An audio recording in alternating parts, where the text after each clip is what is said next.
Yo, welcome back. Another episode, man. For what?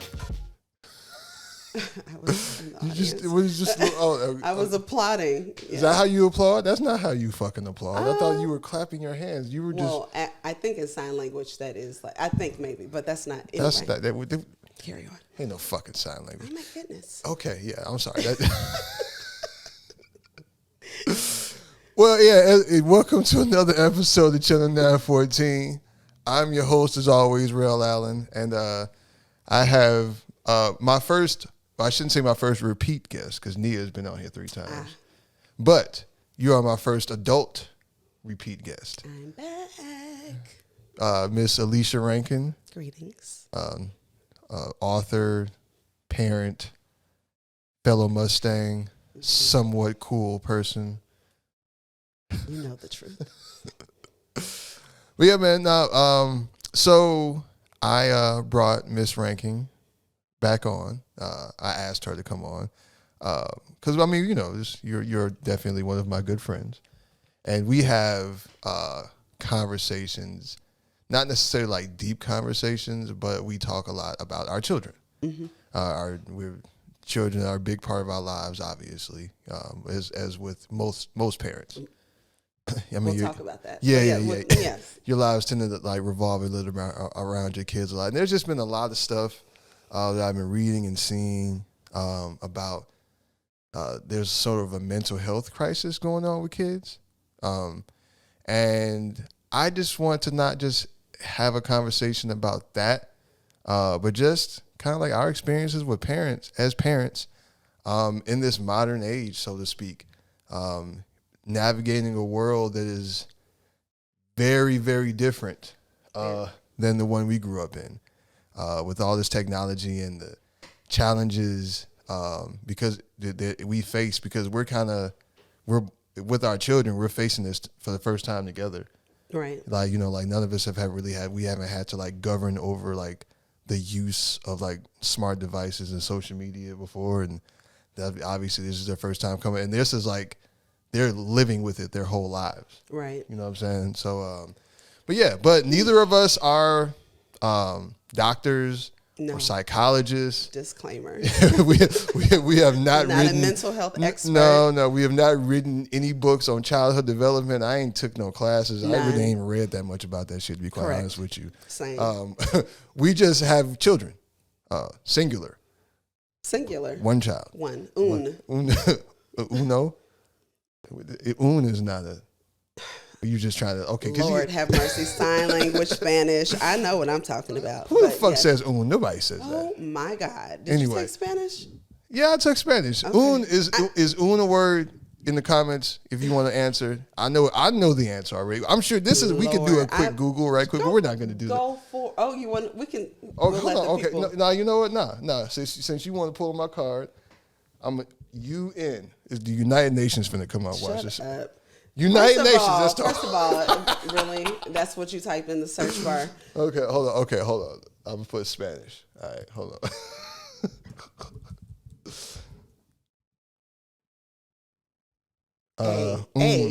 Yeah, it's a word.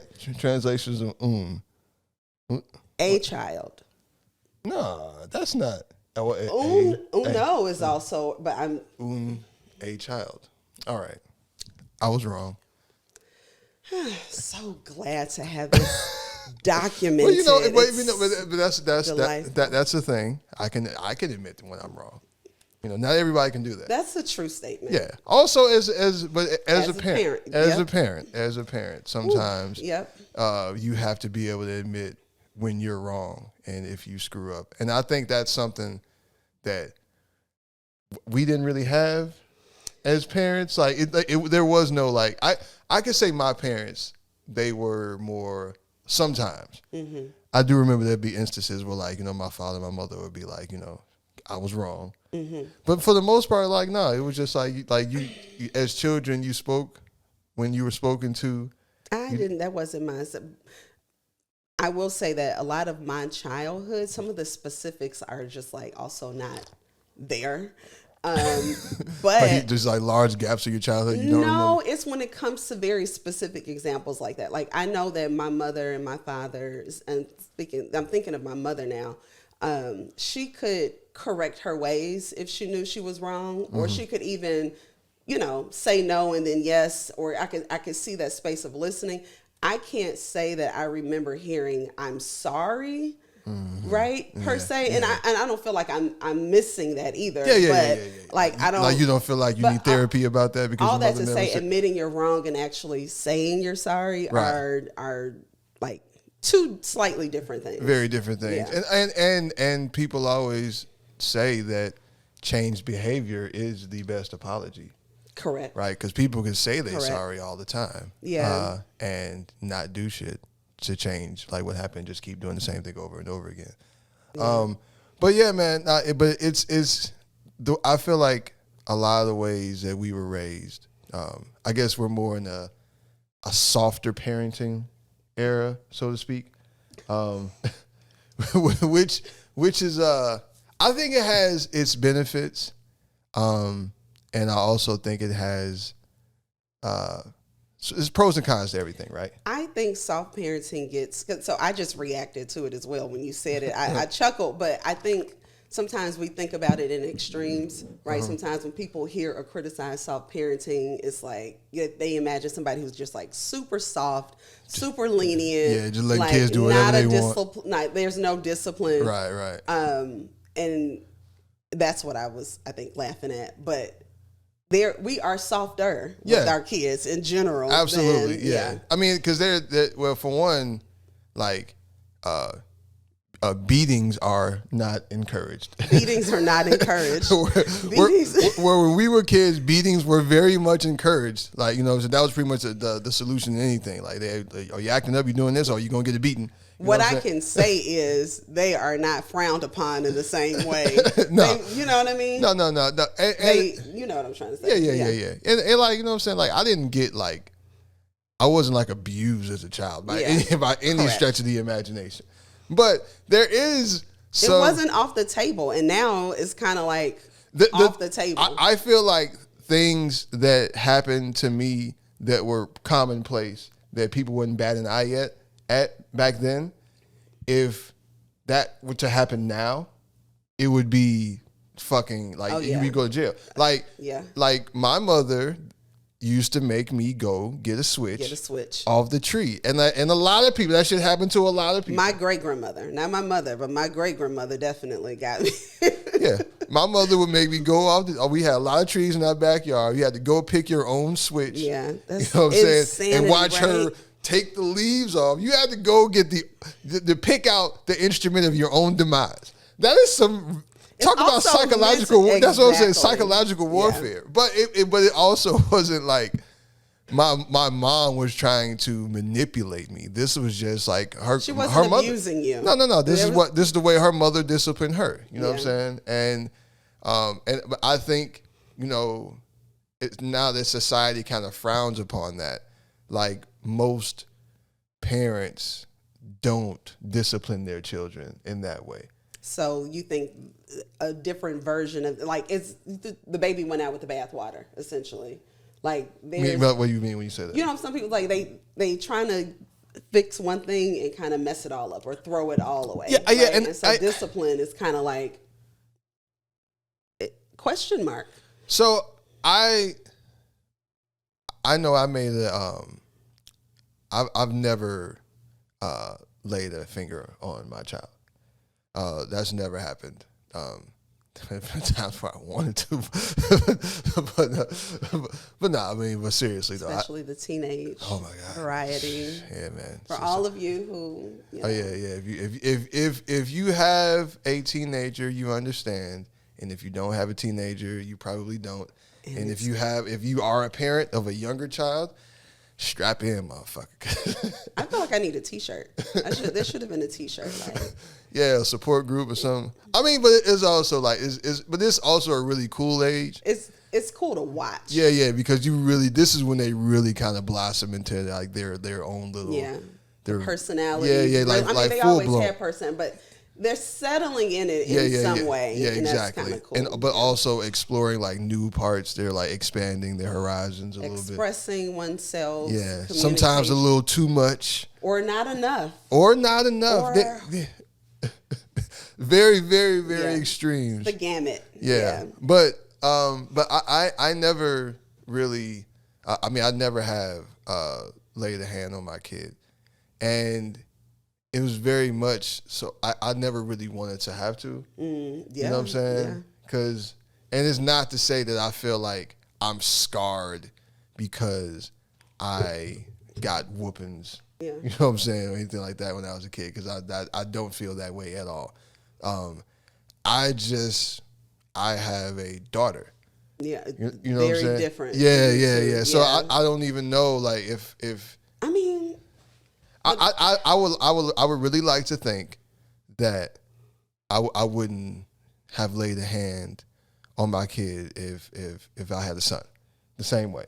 But I know consciously for me it was different because I had a little girl. Yeah. And I never wanted it to be a situation, and I never wanted to be that mad and lose my cool to that point where I would want to like actually lay hands. And that could definitely have like scarring. Yeah. I mean, when I pause because I feel like I have to go ask my father's never whooped me. Right. Like my father, I don't recall ever. Yeah. But I don't think I thought that was, I don't know. Like I feel like I have friends whose fathers, maybe, I don't know. I'm really gonna have to take a poll on this now. Yeah. Because I mean, obviously, and that's nothing. I'm pretty sure that like there are plenty of fathers that have like physically disciplined their daughters, right? And not in a abusive way, but just in a way where you might have, you know what I'm saying? They were a household who got whoopings. Yeah. And you might have done something that caused you to get your ass tapped a few times. You know what I'm saying? But there's also kind of like a softer parenting, like in a societal way. I feel like it's okay to not, like, if we want to go away from like beating your children with sticks. You know what I'm saying? I feel like that's okay. Listen, I feel like that's a good way to evolve, right? It's neutral to come back to the I'm pretty sure we can figure out some different way. How about like, just a nice scolding? You know what I'm saying? Or like taking away privileges and things like. There are plenty of things that can be done. Yeah. You know what I'm saying? But also I think from a societal standpoint, I think we've kind of like guarded kids' feelings a little bit too much. In a sense where we're like we limit the amount of times that they will experience failure. And I think that is kind of handicapping kids. How do you correlate the soft parenting and the failure piece? Because I feel like failure in terms of like, so the best example I can give would be like in sports. Okay. Right, where like a lot of sports is just like everybody has to participate. Everybody has to have a chance, and if you don't do well, it's okay. Yeah, you know what I'm saying, and it's like, and nobody loses. We're all winners. Everybody gets a trophy. The participation trophy culture. You know what I'm saying, and hashtag right, and which is also kind of coincided with the helicopter parent. You know what I'm saying, like they want to make sure that my kid gets a and it's not really objectively. But most people have a hard time being objective when it comes to their children. Yeah. Right. Yeah. But it's like you don't want your kid to like if your kid isn't good enough, then you want them to still be treated like the best player on the team, kind of. Everybody be treated equally, and I think when things like that happen, you end up having people that don't really understand. Because I feel like one of the worst things you could have to do as an adult is to learn how to deal with failure. Yeah. Like if you've never really had to do that, if you've never really been like taught like those hard life lessons, you know what I'm saying? And I always felt like sports is a good metaphor for that. Yeah. Because like you learn how to deal with failure pretty much on a regular basis. I was like, I feel like the very specific thing is like how you react in different situations and circumstances. But you don't know how to react until you've been there.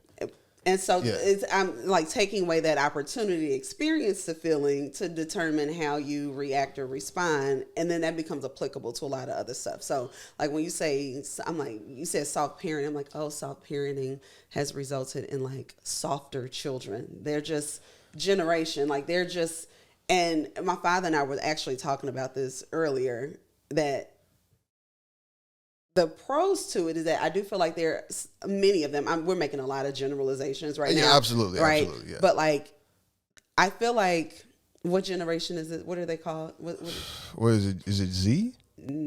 Well, what's under Z? So it's millennials and it's Z. How about your Google? I can. Yeah. But they are, in a lot of ways, more like emotionally in tune. Yeah, right? Definitely more emotional intelligence, for sure. Which is a positive thing, right? And with that, and the effects of, you know, what you call it, participation trophy culture. Yeah. So this is 2013 to 2025. I had never even heard this before. It's Gen Alpha. Oh, I did hear that. I had never heard that term before. And then so Gen Z. So it's Gen X and millennials, which technically we're millennials. Yeah. Too, you know. Then Gen Z. What are the years for Gen Z? Gen Z is 95 to 2012. I feel like that Gen Z. Yeah, let's hold on. Hey man, hey son. That early Gen Z, like those mid 90s, late 90s kids, and I feel like we are responsible because that was a wild time in life. Like there was people talk about I think I realized that generation was that wide. I don't know. Okay, yeah. 95, is that what you said? 2012? 95 to 2012. Yeah. That was a wild time. Like a lot of shit happened. And there was so much change in society. I mean, if you really think about it in terms of like popular culture, you know what I'm saying? You talking about like that's when hip hop culture really like kind of like took hold of like mainstream popular culture, right? You got the advent of reality TV, right? But they were really young, right? What do you mean? Like when you talk about hip hop, they were born in '95, like a baby. But I'm just talking about the generation, what they've come up realities with. Were like. What they've come up with. Like I said, the reality TV started. This was cell phones became more commonplace. Yeah. You know, a lot more television. Way more television. A lot more television. Yeah, with cable television, the 24-hour news cycle. The advancements of video games. Yeah, right. That's video a big games. One. Yeah. Especially when we talk about open world stuff. Grand Theft Auto. Yeah, that's the one that came. Call of Duty. Yeah. You know what I'm saying? Like, lots of violence. A lot of violence. A lot of drama. Like in terms of like how people socialize because reality TV, like all that stuff is kind of like based. What it was based on. All is based around drama. You know what I'm saying? And so when you think about like how they interact, and it was also like a lot of this was the era of kind of more so like kids really grew up watching TV. Yeah. You know what I'm saying? Like I grew up watching a lot of TV, but there was also like a time like I still remember when like TV went off.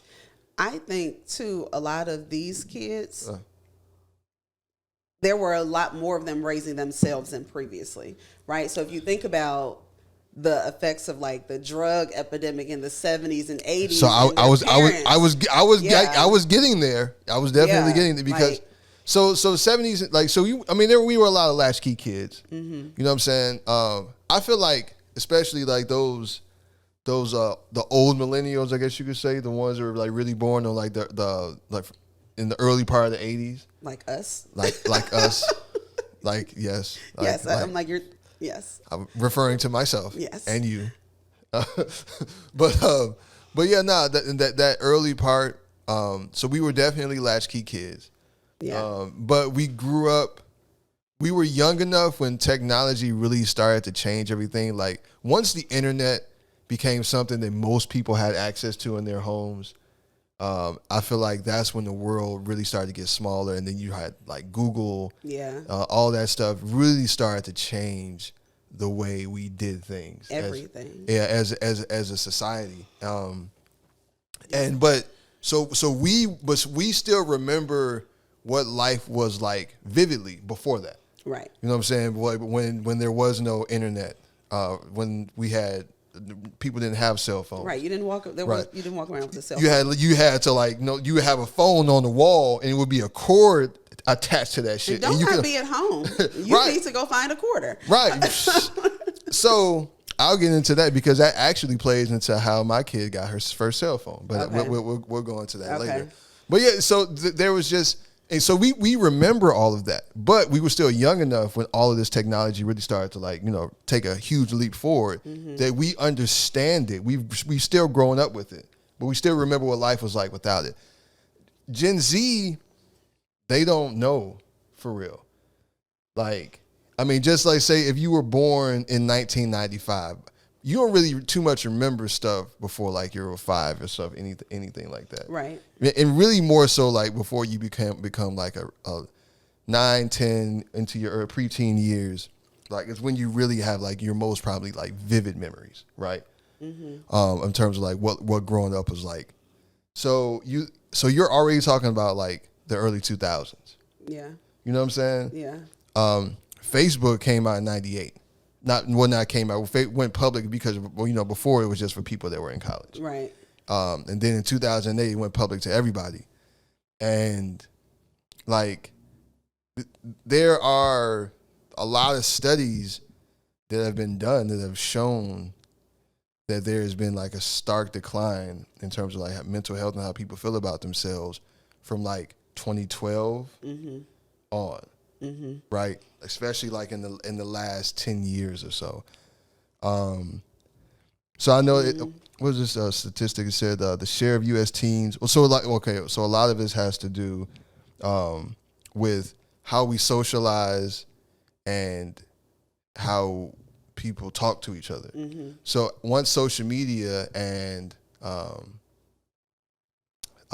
phones and all that technology and texting and all that stuff really came to be commonplace, and even with children, they just don't meet up in person anymore. I was the human and they don't socialize. So I was going to say, so the share of U.S. teens who meet up in person with friends less than once a month stood at 3% between 1990 and 2010, right? It already got up to 10% by 2019, and it's skyrocketed even more since then. Obviously, with the pandemic, now it's it's way out of whack. Repeat the statistic. What is it? Teens who meet up in person with friends less than once a month. Mm-hmm. It used to be just 3% of teens. Okay. Oh, got it. And then by 2019, pre-pandemic, right before the pandemic, it shot up to 10%. Yeah. And then post-pandemic, it's doubled. So it is. There's so many factors and so many variables, right? So on one hand, and just in general, thinking about this generation, I also think what is very unique to them, because some people will say well, every generation has had to deal with advancements and things changing, but they have had to deal with the most amount of things change so quickly. So just learning how to deal with change is very unique and different to them. Yeah. You know? Yeah. And that, especially with these last few years. And so I was going to say with the pandemic and thinking about their meetup rate, right?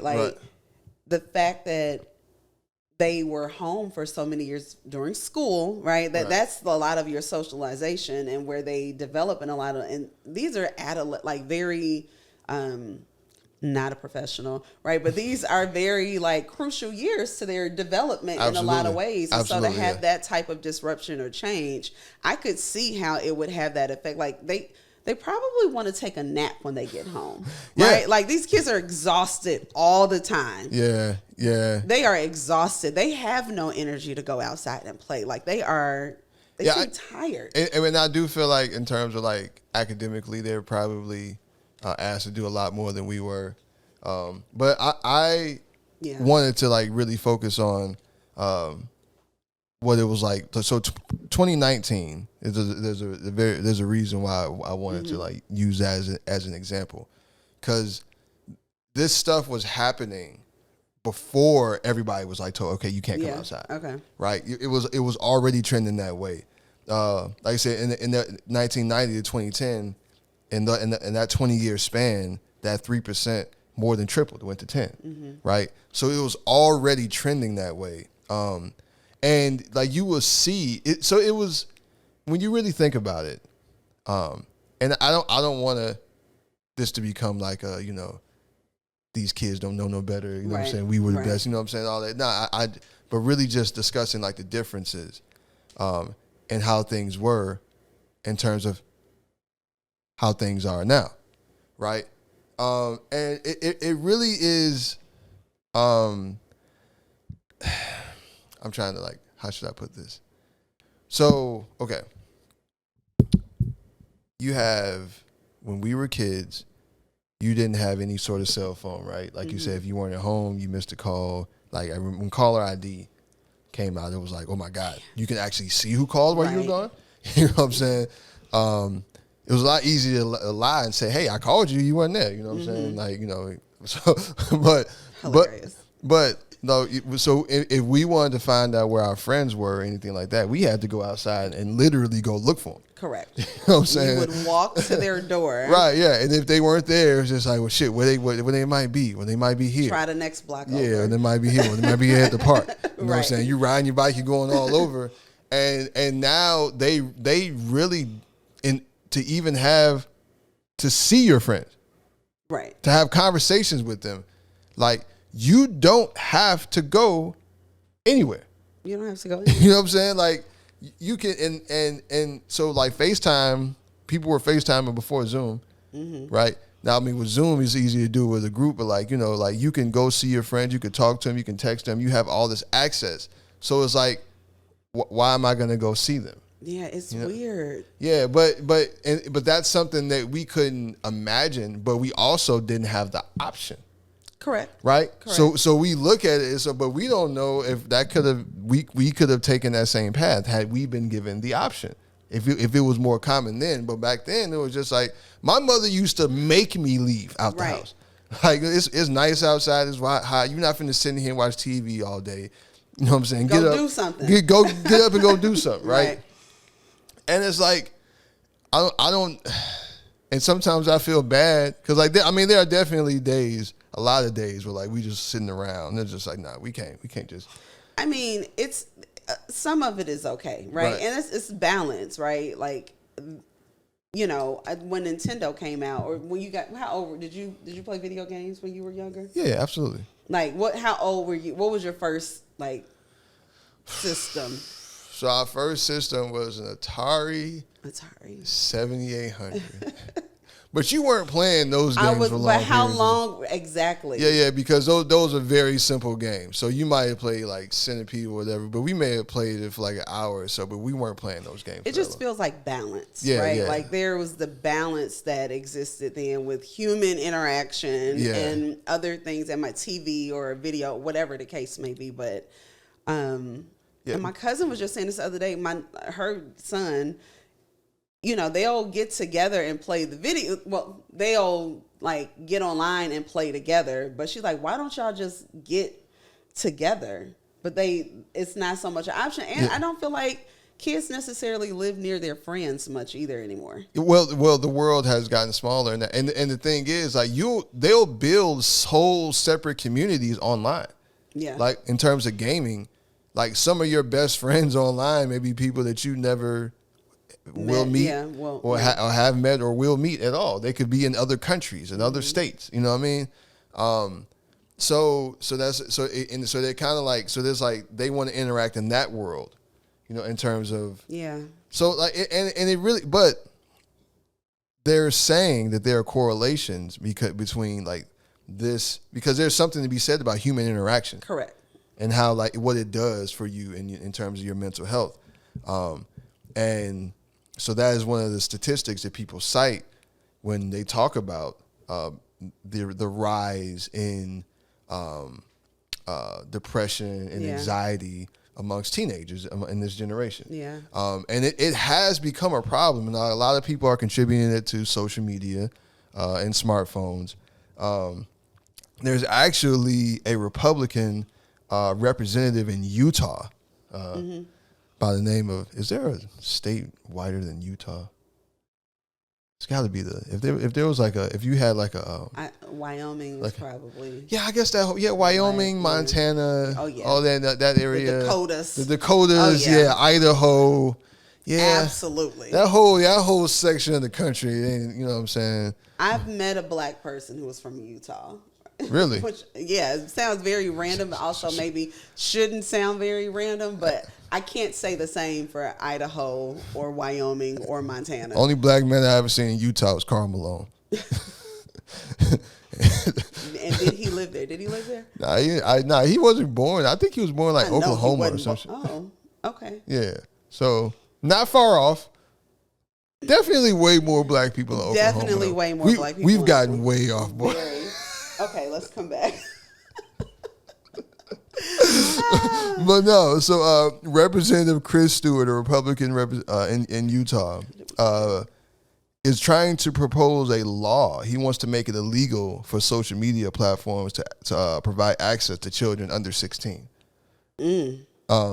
Say he intends to introduce legislation that would make social media companies responsible for age verification for their users. And I actually don't think that's a bad idea. So I want to ask you: does your child, does she have social media? She does. Okay. I don't. Right. Yeah. Right. I don't know, and I just feel like personally for me, I just see what social media does to people's self-esteem, to adults, on the self-esteem level, in terms of like looking at things and comparing themselves to like really unrealistic images. Right? I know it happens, but is that like, that's not my experience with social media, right? Yeah, it's definitely what you make it. It's, do I think that is the reality for all kids too? No. But I can see how it's something that you need to like be very clear about, like with the child. Yeah. What I don't even mean like what you tell them, but like knowing your child, right? Yeah. You know what I'm saying? I think that's a part of it too, and there needs to be some safeguards and parameters around how much and what and all of those kind of things too, right? Yeah. But I definitely can't see how. It's a narrative, right? Yeah. Social media has presented a narrative, and kids will compare, right? Yeah, And absolutely. I can see how it could have a negative, impact on. I mean, when you think about even like the bullying that's happened there, and cyberbullying. So when you look at in terms of so you just look at adults and you see like the type of things that people say to one another online in like the comment section and things like that. Right. People are much more willing to say and do things to people virtually that they would never dream of doing in person. Right. They have this so much more courage. But I feel like the exposure to that, I just don't feel like it's necessary right now. Fair enough. Because I just growing up, especially for a young girl, man, like trying to like get her self-esteem and get her stride and all that other stuff, and like growing up, I feel like when you really starting to like figure these things out as a teenager going into like young adulthood, it's already kind of hard enough. And I don't feel like social media serves that much. I feel like it's the not adding benefits, value. the potential benefits don't outweigh the potential drawbacks. I mean, and one thing I know I can say is that it's a time suck, right? Yeah. It is very time consuming. Everybody is like woken up and just woke up and started scrolling. Next, 2 hours. It's a slippery slope to consuming too much, and when they're consuming, they definitely aren't exploring their own interests or talent. Right.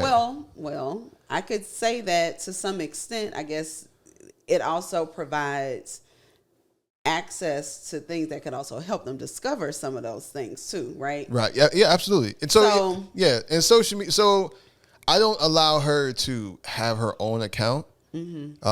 She explores stuff, like she sees things. Like I mean, she's all like she has a phone. She's on YouTube.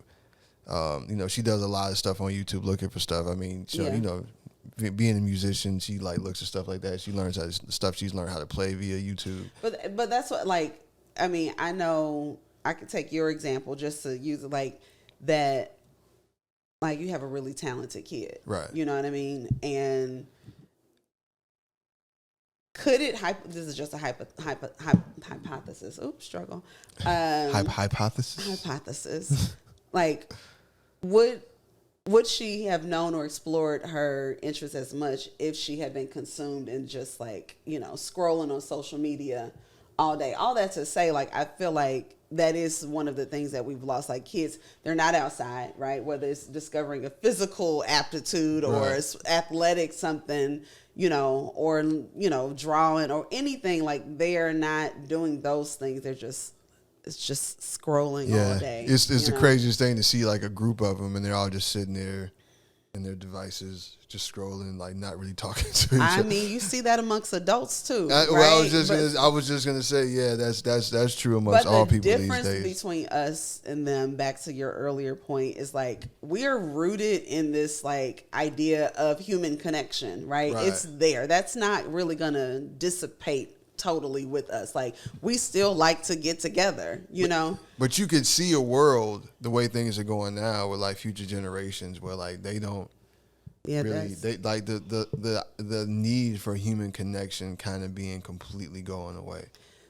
Well, not completely going away, but like just looking way different than what we back experienced. to the mental health aspect. Like, I feel like, and you've heard me say this before, like, I feel like a lot of people just need a hug. Like, they just need a good hug. And you cannot replicate that virtually. Like, that is what? Didn't R. Kelly have a song say, "Heaven, I Need a Hug"? Isn't that? I actually don't know. I probably have heard it, but I can't recall it. I don't know why. Am I remembering something off the Boondocks or something? Hold on. I missed a lot of the Boondocks era. R. Kelly, "Heaven, I Need a Hug." I thought I don't know that I need that. You are too tickled. I'm sorry. Please continue. But I don't know what he's talking about. Is he talking about real hugs? What he talking about? I'm pretty sure he's talking about. Well, I feel like I don't know a heavenly hug because I saw a video earlier scrolling Instagram. It was a mother who was recording her teenage son. Did you see? He was irate. He was losing. You could tell he was full of anger and rage, and he was saying he was about to like he was about to hit his mom, and she was like, "Well, come do it then." Nah, I didn't see that. And yeah, you can tell that something is wrong. Like, he is experiencing some extreme level of, there's some hurt there, and it's coming out this way. Like, he broke the windows. He lost it. And the comments were interesting because some people were like, "Well, why are you recording this?" You know, and posting it. Like, you know, some people were criticizing the mother for how she handled it. Right. You know, some people were saying, "Well, where's his dad?" Because this is not a mother-son situation. Yeah. You know, right here. But I was like, bro needs a hug. Like, I can tell he needs a hug, like a good long hug to just, he's holding in some. And so all that to say, like, for the people who really need hugs, like this lack of human interaction, it's like you can't replicate that type of connection virtually. And there's something to be said about that, because I feel like this is also when you get to the whether it be Generation Alpha more or less, how that where did that anyway, what was the Generation Alpha? What, you mean the years or what? Yeah, there it is. 2013 to 2025. So my kid was born in 2008, same as yours. And so I just remember that. So, quick story. The car I had when Nia was born, I had a TV in it. Okay. Right? It flipped down from the ceiling. Of course it did in 2008. Right. When I first got that car, you couldn't tell me. I got a TV, I had a Bose sound system, I had the wireless headphone joints in there. I had a whole little entertainment system in my car. So, anyway, but let it out. Yeah, but no. So, but once she was born, she never knew it was in there. I told her when I was getting rid of it, I told her it was there, right? Because I never wanted her to like be so attached to a screen because I knew that if I ever let her watch it in the car, I was gonna have to do it all the time. She was gonna always ask for it. So I just never started it, and but I see a lot of people. They're like, instead of interacting with their kids or in a way to just keep them quiet, here, just take this iPad, take this tablet. Yeah. You know what I'm saying? Like just really stick them in front of a TV because even when we were kids, yeah, you could stick them in front of a TV for so long, but you know, like kids programming in our era, like on TV was only on certain channels and it stopped after like 11. Are you talking about when we were young? When we were kids. When we were kids. When we were kids. It stopped at like maybe like 11 or something. And then you had like, you know what I'm saying, like I Love Lucy was going to come on. So funny. I was like, no, actually that's when I was... Well, you're weird ass. I love Lucy. Nick at Night was my jam. Okay, so I'm like, oh wait, no, you're. Well, we're not talking about you. A lot of television as a child. I definitely did. I'm talking about normal kids. Yes. That weren't fucking watching I Love Lucy. I Love Lucy. When you were 5, you were watching I Love Lucy. I've seen every. We don't have to go down this. That's not. Yes. But no. So that's what the point being. Like you can only stick us in front of a TV for so long. It wasn't a thing. It wasn't happening. Where now, like you really just have like kids. They're just attached to devices from a very young age. Mickey Mouse, like that's you don't know nothing about me. Every parent with a child under the age of 5. That is what knows Miska Muska, Mickey. It's the Mickey Mouse Clubhouse. And that's when it starts, though, is my point. From a very young age. But and then some will say a lot of the programming is educational. We didn't have educational television cartoons like that. You know what I mean? Like, I mean, we had, like, obviously it was Sesame Street, The Electric Company, Mr. Rogers. Yeah, but there's so much blend of media and education now. Now some of that stuff is, like, downright weird. Like some of the stuff, like the educational program. Like I remember when what was it, like 08, 2009, 2010. You remember Yo Gabba Gabba? Was that a thing? Did your kid watch Yo Gabba Gabba? Yeah, no. My kid she loved Yo Gabba Gabba. And like the show was just weird. It was really weird. Teletubby situation. It was kind of like a Teletubby thing. Too. Yeah, well the Teletubbies were definitely weird. And Yo Gabba Gabba was kind of sort of in that, but it was just... I don't know. She wasn't a Yo Gabba Gabba kid. Yeah. But anyhow, yes, television access, it's addictive. It's up there with sugar. Yeah. But also from a parenting perspective, it's also addictive because, like, you can do other things. You just don't necessarily have to be bothered. Like, okay, well, you don't have to entertain this kid. Right. You don't have to see what they want. Like, okay, like they crying. What do you want? Just here, take this. Yeah. Go. You know what I'm saying? And I'm talking about, like you said, from very young ages to like toddler, you know, in some cases even infants, man. And so now you have these kids that basically had a device in their hand from the cradle. Yeah. And now here we are in 2023, when these kids are now teenagers. And I feel like that human interaction portion is not really, because they've interacted in essence, if not more than almost equal to, they've interacted with devices just as much as they interacted with people. And a lot of their human interaction is done through a device. Or when they actually do gather, right? Let's talk about that. Like, when you think about, you know, the recent events with Chicago and the mobs of teenagers that are showing up. It's like, so here's the thing. So it's like, if they don't really know how, I don't think they know how to gather, like, in a, and I'm going to say fun, but we even need to define what does fun mean, right? I mean, because, so it's like, what type of games were they playing? Like, outside, for real?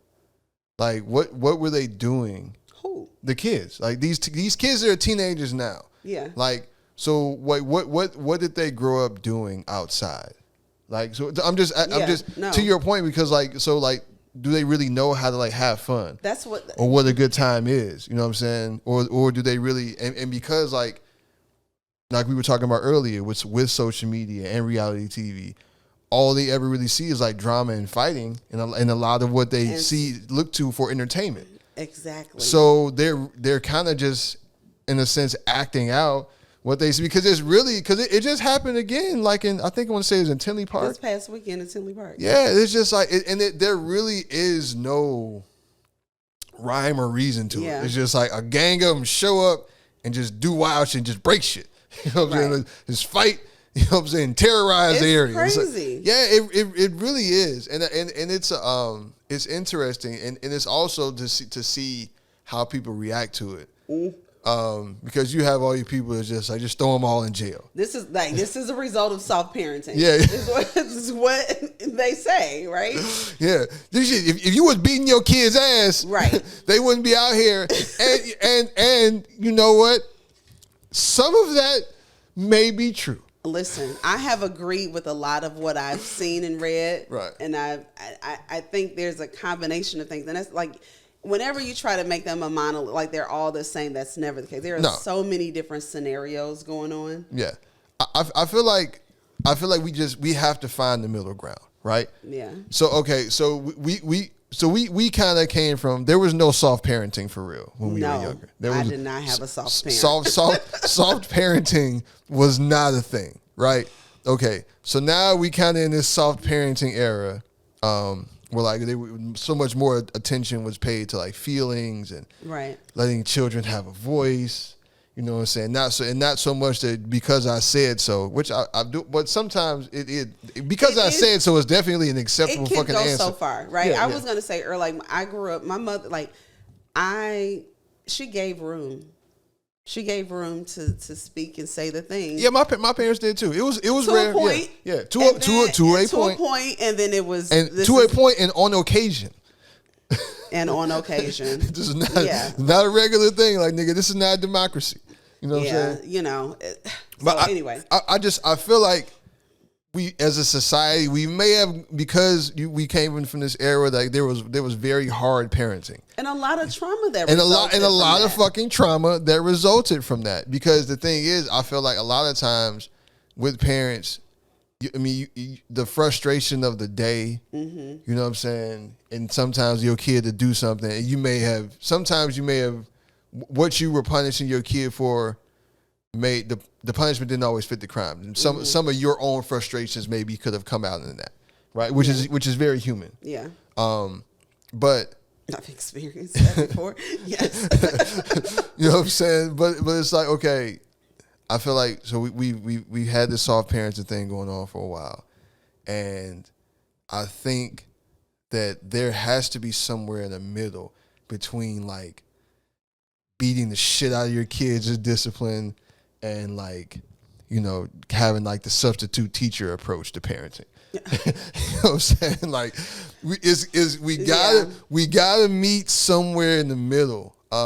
Because regardless of because like, okay, teenagers, kids aren't born as like ravaging animals, right?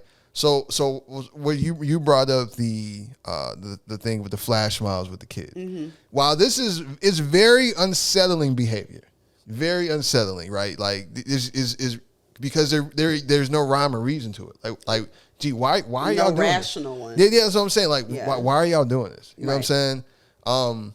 But they're also kids. And it's saying something at the same time. Yeah, but we don't know exactly what it's saying. But it's interesting to see, like, when you look at what people are saying, the adults are saying about these kids is just like, you know, and the disregard and the willingness to kind of cast away, throw them all away. Yeah, just throw them all away, lock them up, throw away the key, find the parents. And you know what I'm saying? Here's the thing, low key, I'm like, a lot of you all, if you stop and ask the children in your life, you probably, one of your loved ones was out there. I mean, who's a good kid, right? Yeah, it was probably plenty of quote unquote good kids out there. Things out here that's going on, and so that's why, like, it really is. I mean, I think the unique thing with you and I, right, is that we both only have one. But if there was somebody else who has multiple children, they would say like that it might not be a middle ground where I approach all my kids the same way. Yeah, like, no, absolutely. You have to know some of them will require a little bit more of a sterner hand. I was gonna say softness, but yes, both of those things, right? You know. But I was speaking more from not from an individual perspective, but more from like as a society, and how like the culture in which kind of governs parenting to a certain degree. And by govern, I mean like when we were kids, your mama could come up to the school, take you in the bathroom, right, wear your ass out, and send you back to class, and your teacher would give him a high five on the way out the door. Listen, report card pickup, there was a designated teacher. Oh, okay? yeah. Now you do that, and you probably will go viral. You are going to be arrested. Yeah. You know what I'm saying? That's a stark change. Yeah. But they're also, because if you listen to a lot of teachers, what they will tell you is, a lot of parents are more confrontational with the teachers as opposed to it being more so a collaborative thing. Now that wasn't always a good thing because, adults do lie and adults do fuck up. So like when we were kids, we couldn't question the adult. If the teacher said it, if that's what happened, then that's what happened. Why? Like the teacher's not gonna lie. Right. But sometimes motherfuckers will lie. Right. You know what I'm saying? So I think that's what I mean. Where there's a middle ground where it's just like on one hand, it was like we always believed the teachers, and now nobody believes them. Yeah. You know what I'm saying? Now the kid is always right.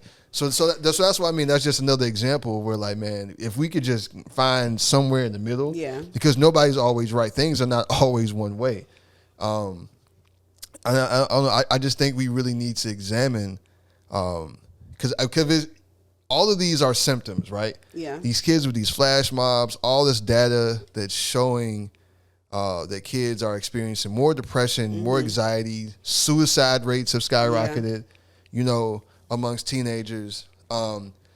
Something is wrong. I mean, one of the things that I can think about is like, okay, if you think about the parents and the children, right? Right.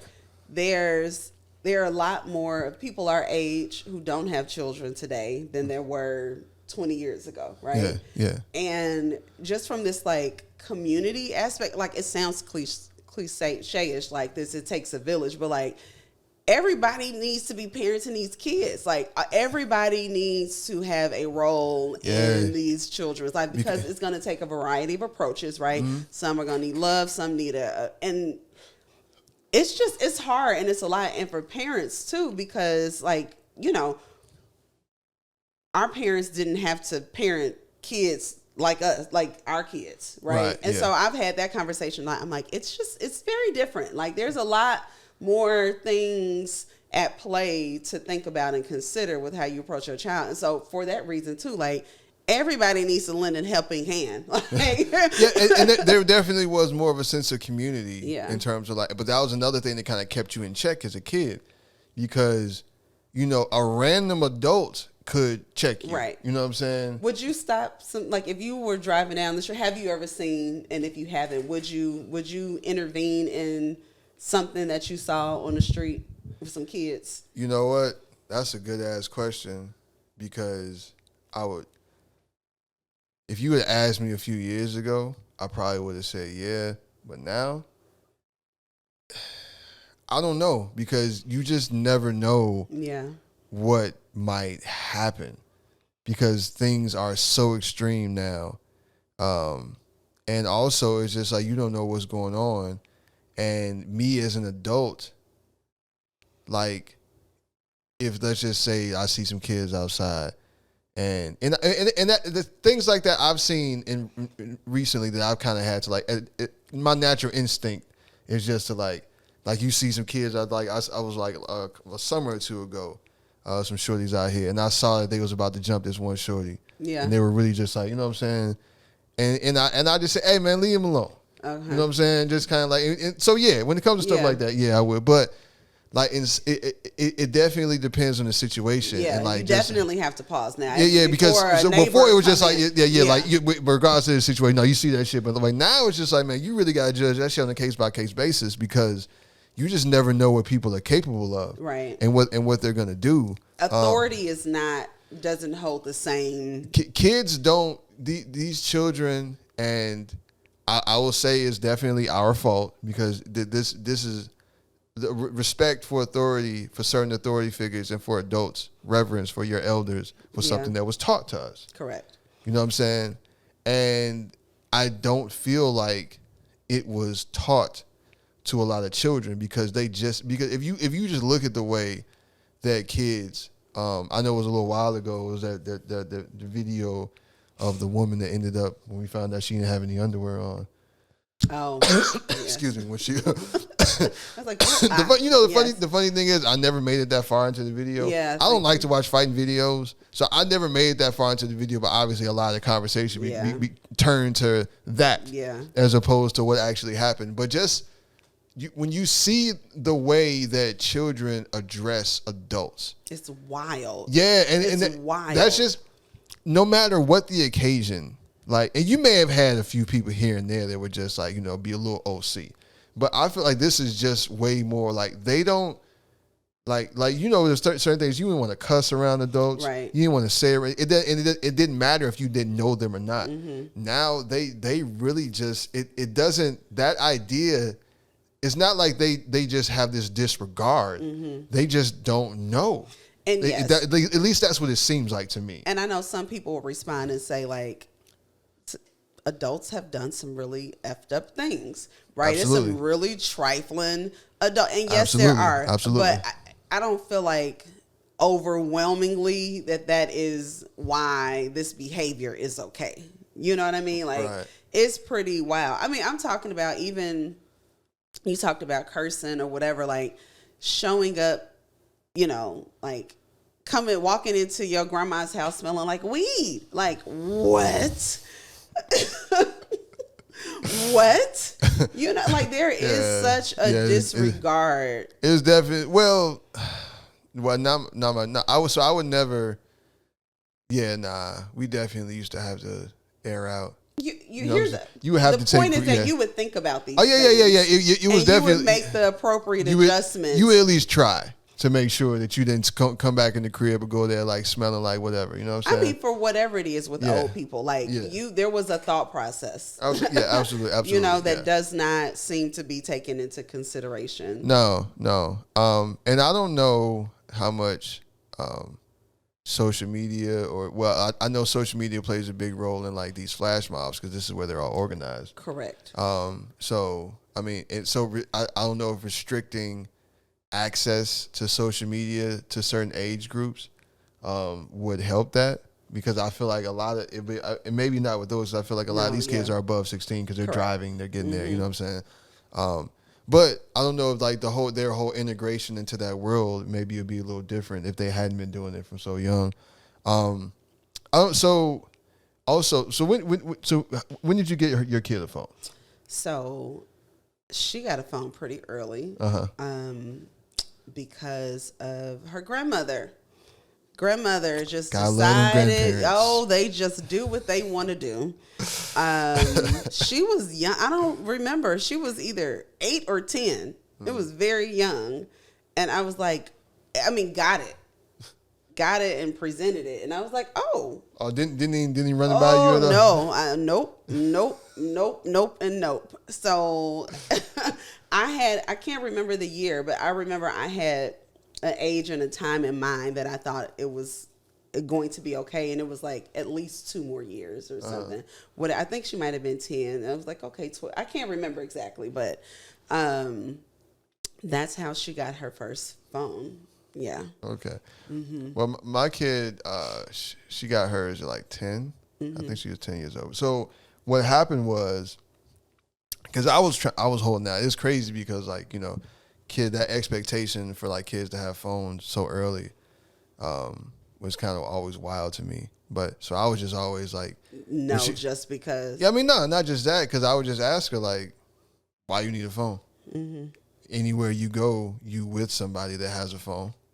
You know what I'm saying? So whoever you need to talk to or whatever, like, you Use know, their phone. yeah, you know, you don't need a phone, right? There's no real case. Like if you and I always told her, like, if you could show me a case where like you actually need this phone, like you need a phone, okay, then I'll get you one.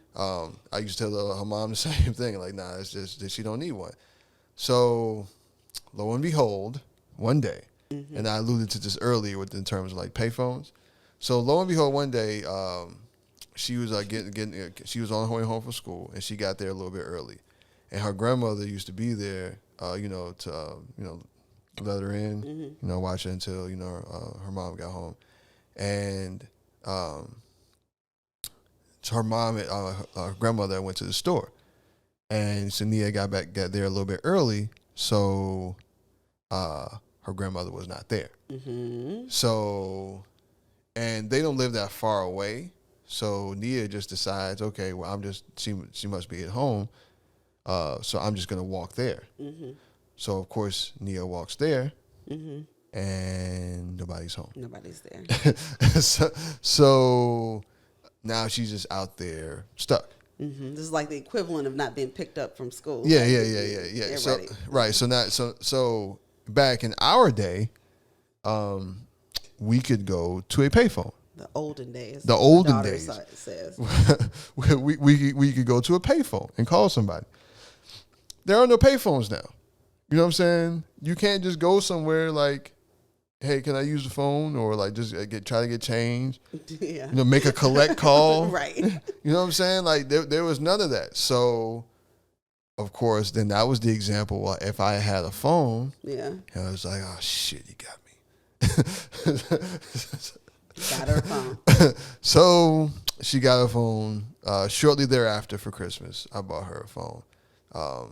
And I mean, I feel like there are definitely pros and cons to it, because I do still feel like a lot of times she spends too much time on it. And you try to like govern and restrict and monitor. Yeah. But kids gonna be kids, and kids always gonna try to get away, figure out how they can get away with stuff. And sometimes you catch them, sometimes you don't. It's just the reality of it. You're sleepy because right. You were scrolling too long. Yeah, and that's the thing. So and it's crazy because like me and my kid will talk about that sometimes. Like sometimes like some of her classmates be like super sleepy, and it's just like like they were like they were up all night playing 2K. Yeah. And it's just like that, staying up, fuck all night. Right. Like once the 10 o'clock news came on, it's like, time to shut it down. You should have been in the bed. Right. Like why you still like you would be hearing the 10 o'clock news from your bedroom with the lights out. You know what I'm saying? Like especially when I was a shorty. Yeah. Like. So like you weren't staying up all night doing anything, but furthermore, there was nothing to stay up all night to do. That part. You know what I'm saying? That part right there. Yeah. And here's the thing, like I honestly can't, and this is maybe, I can't tell you what time Kennedy actually goes to sleep. I know what time things are shut down. Right. But I fall asleep way before her. Facts. A lot. So I actually don't know what the hell is happening after like 10:30. Yeah. I mean, and it really is. And the thing is, like, I know if I don't get enough sleep, if I don't feel rested, I can be sad. So maybe that's a part of it. Maybe these kids just not getting enough sleep. Sleep, hugs. What else? Water. We're gonna throw water on there. I'm sure water is playing a role. They dehydrated. They sleepy and they dehydrated. They need some damn water. They need some fucking water, some alkaline water, spring water, whatever. Like that's the problem. I have to go down my list. Some Vaseline. I don't know. You probably ashy. Figure it out. Those were the answers to everything. I know. I'm not. If there's no way I can be happy if I'm ashy. Here we go. There's no way. If I am ashy, it is a fucking problem that needs to be resolved. Man, right now, like I keep lotion. Fun fact about me, I moisturization is never too far away. I have at work, I have some lotion or some shea butter somewhere. I have some in my bag that I take to work. I keep some in my car. You know what I'm saying? I never want to be outside ashy at any point in time. Lips dry, skin dry, None ashy. of that. No, None of that.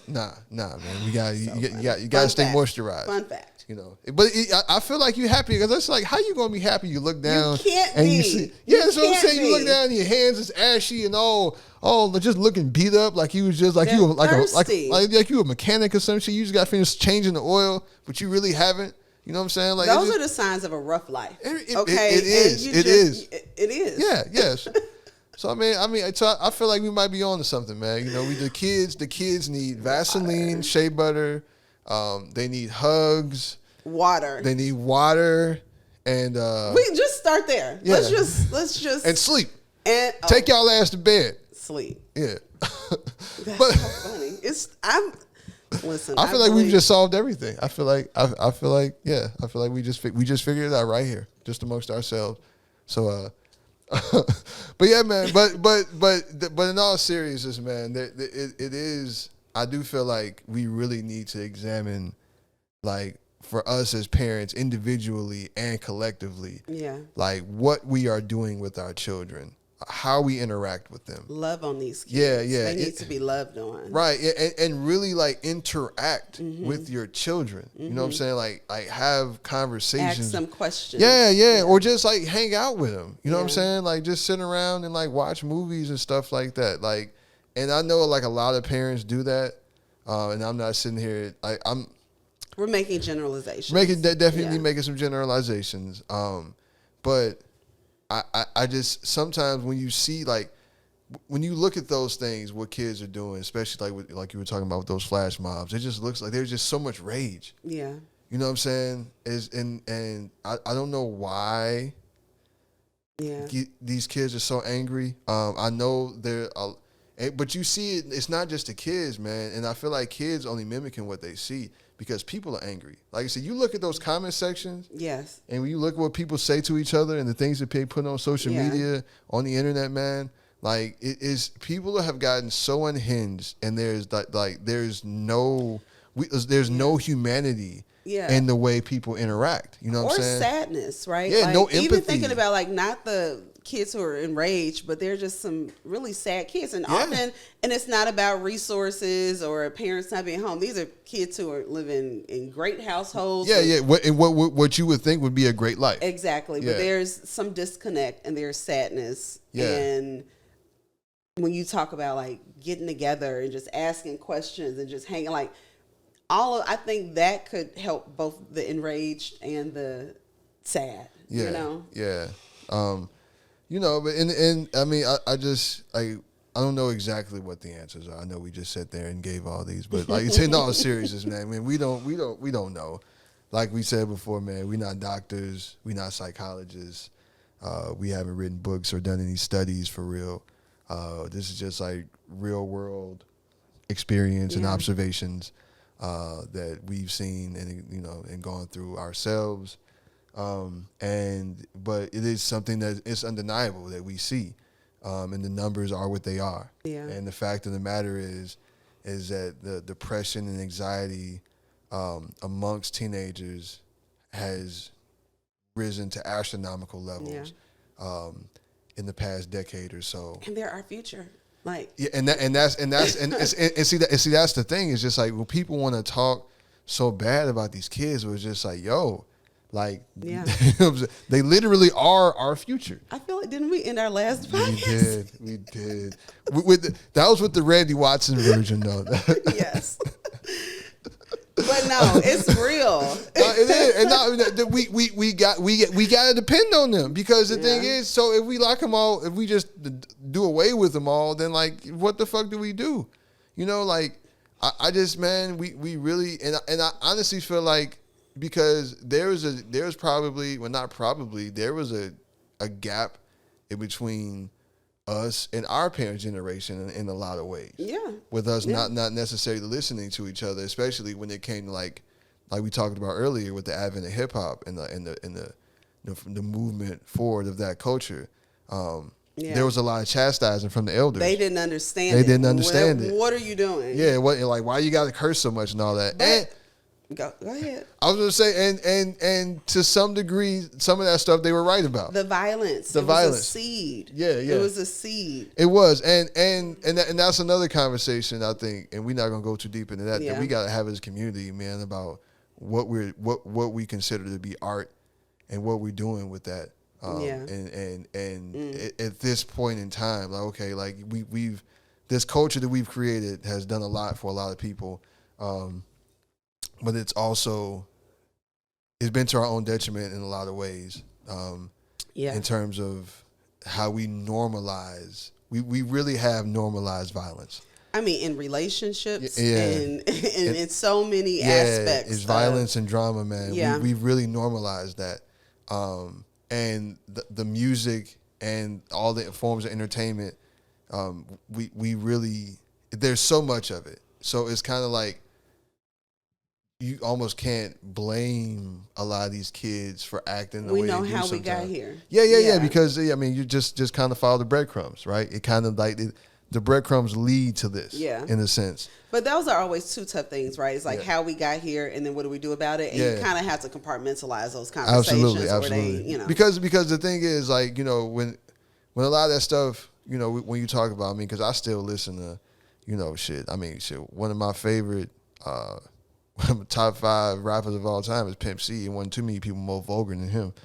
You know what I'm saying? But it was. I don't know why I thought you was about to say Easy for some reason. Not easy. But it's, and not to justify or even talk about, like, you know, because Pimp C, even before he died, was talking a little bit about his mental health and his trauma and, like, you know what I'm saying, things that he experienced and things he went through and things that he had to change in his life. I feel like as a result of the 90s and the 80s and the crack epidemic and mass incarceration and things that were done, there was a lot of anger, and there was a lot of these stories and things that were happening that we were dealing with on a daily basis that wasn't being told. And I feel like hip hop gave a lot of people the tool to, like, turn that pain into something. And I feel like a lot of young people are fed up. So that's when I say, like, even these mobs are saying something, like, they are a generation of disruptors. Right? Yeah. And disruption, it serves its purpose, you know? And so I think we have to figure out how to navigate through it. Even if it is just hey, wake the fuck up. You know what I'm saying? Yeah. Because it's like, so we've gone down this path for so long, and what first was like a new thing that we now are like, we're getting ready to a chance to tell our stories. Now it's just like, man, we've heard these stories before. Well, why are we still doing the same shit? Like, here we are, hip hop is celebrating 50 years. Right. You know, and we still got people rapping about selling crack. You know what I'm saying? Like anybody's talked about that part with, like, the 50 years of hip hop. And at some point, but we have all this data. We even got, like, I've talked about this before. We got whole fucking shows like Snowfalls based around how crack was introduced, right, and how it fucked everything up. Everything. One of the most popular shows on television. But here we are in 2023, and people still rapping about selling crack. It's drugs, crackheads, and killing each other and all that. Yeah, that's what I'm saying, man. And the thing is, like, I've said this before, man. Like, you know, I don't knock anybody for wanting to tell their story, but when you got people that are, when this becomes like a fantasy, and people are romanticizing all of this, and that's what's happened. You know what I'm saying? That's how you got incidents like what happened with John Morant, where, like, he keep getting called, like, you a $200 million NBA player and you want to just, like, ride around with a gun.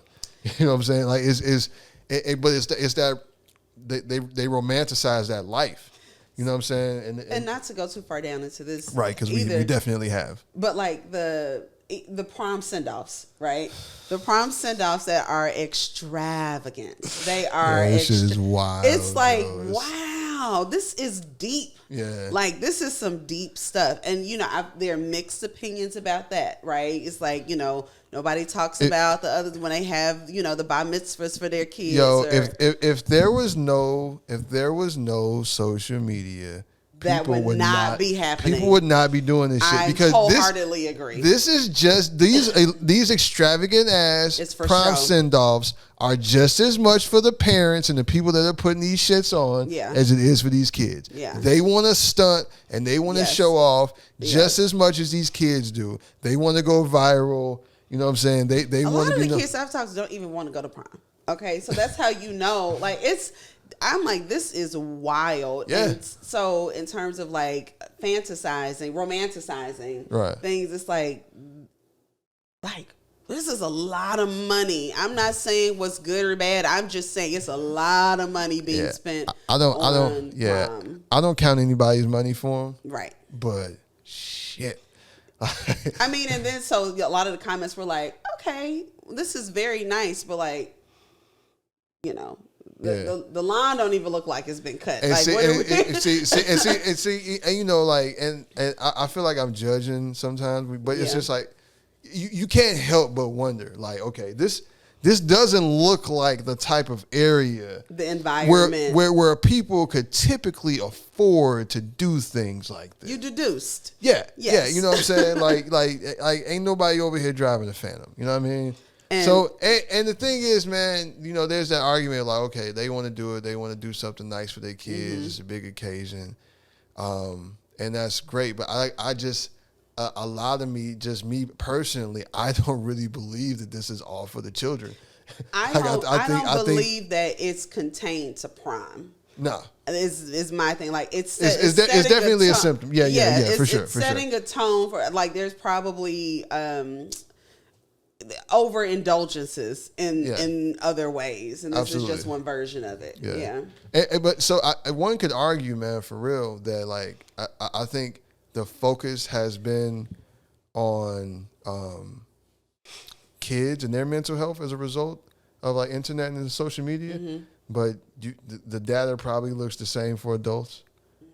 You know what I mean? And I've seen studies, and there is data out there that suggests, like, in terms of like people that experience depression and anxiety, and how much time they spend on their phones. I had to. So my first when you brought that up earlier, I was still like, I don't know, but I had to think about what the applicable examples would be for our generation, right? For those who maybe, you know, want to be married or have kids or a certain job, right? Like that comparison of where they are at their life and where, you know, where they wish they were. Comparison is the thief of joy. That part. Yeah, man, it really is something that, like I said, we're not necessarily trying to give all the answers, or we're just more so just trying to have a conversation about, like, man, what do we think is going on? And just as parents, things that we are trying to do, you know, to produce good kids that will become good adults. Yes. You know, decent people. Yeah, and that's really all it's about. And I do think that there is something, like, we don't know exactly what it is. Is it because of social media? Is it because of too much screen time? Is there something else going on? Is there a combination of things?